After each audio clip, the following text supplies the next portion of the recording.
Всем привет, ребят! Второе видео про растянутую цепь. Первый ролик я снимал, говорил, что что-то брякало. Вот, видимо, двигатель отбрякался. Во-первых, растянута цепь ГРМ. Вот эта вот межвальная цепь растянута.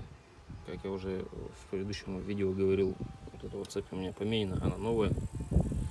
Распредвалы с этой стороны, с той стороны вообще в идеальном состоянии, без каких-либо там пошурканий.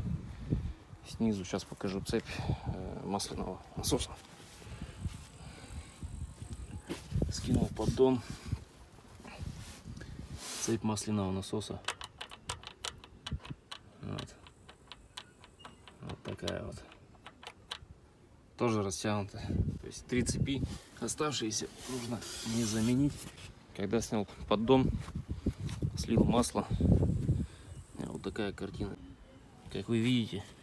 То, что пузырьки, это потому что я сливал сегодня антифриз, он куда попал, уже попал, поэтому это все фигня. Самое что страшное для меня, это вот эти вот грассы. Вот этот осадочек в виде бронзовых каких-то шкурок. Думаю, четко видно. Приехал какой-то вкладыш. Я, конечно, маленечко расстроился. Разобрал. Как вы видите, много всего. Начал откручивать выпускные коллектора. Ну, значит, двигатель под замену.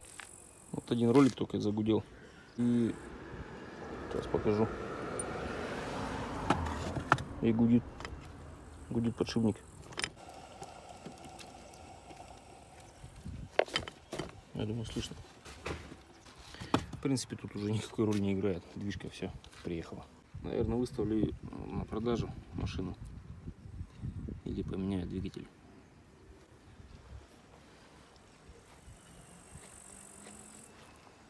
Кому интересен этот аппарат, вот он сейчас без бамперов, напишите.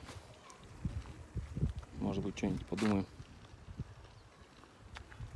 Вот такое состояние. Еще раз говорю, или буду продавать, или же буду менять двигатель. В принципе, состояние для своих лет бомба. Вот такие делишки. Ладно, всем спасибо за просмотр, всем удачи и пока.